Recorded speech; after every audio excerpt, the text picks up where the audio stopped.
My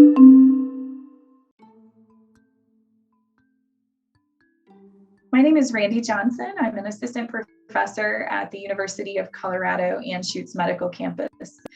And my project with the Biodata Catalyst Fellows was prediction and characterization of genetically regulated expression of target tissues in asthma.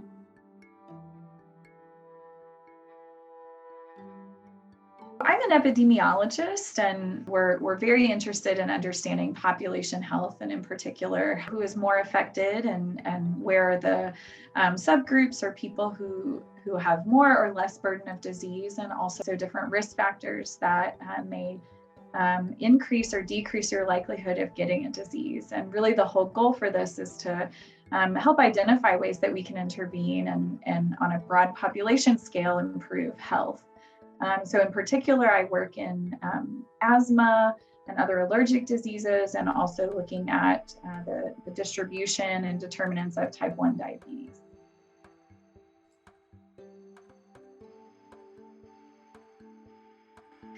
The most significant outcome of my work as an epidemiologist is identifying the interventions or the programs or some sort of mechanism or therapeutic that would be most beneficial to help intervene, and which people or groups of people might stand to benefit most from those interventions.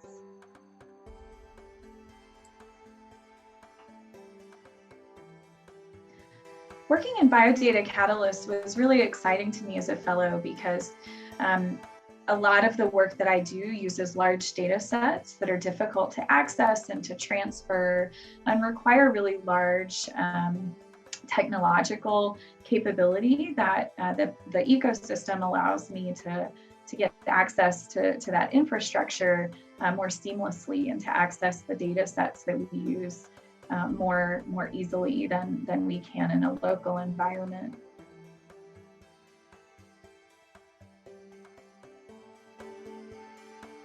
During my fellowship project, my graduate student and I worked to identify new genes that might contribute to asthma for populations of African ancestry.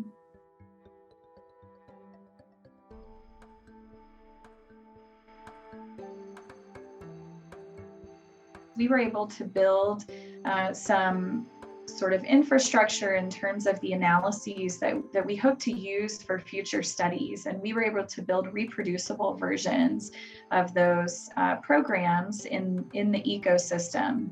And so while we invested a lot of time trying to build those, we hope that in future we'll be able to more easily reproduce those same analyses in new data sets that will speed up our work quite efficiently.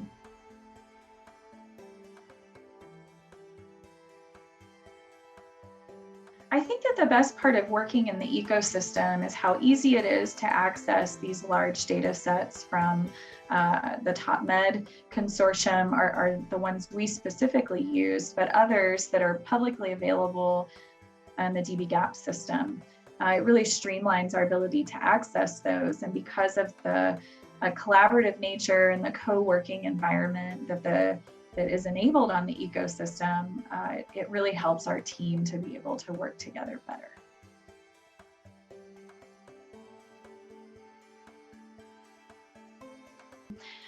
I think for more expert and established groups that want to develop their own computational tools to enable large scale and large data set computations, I think the ecosystem provides an opportunity to capitalize on that in the cloud environment.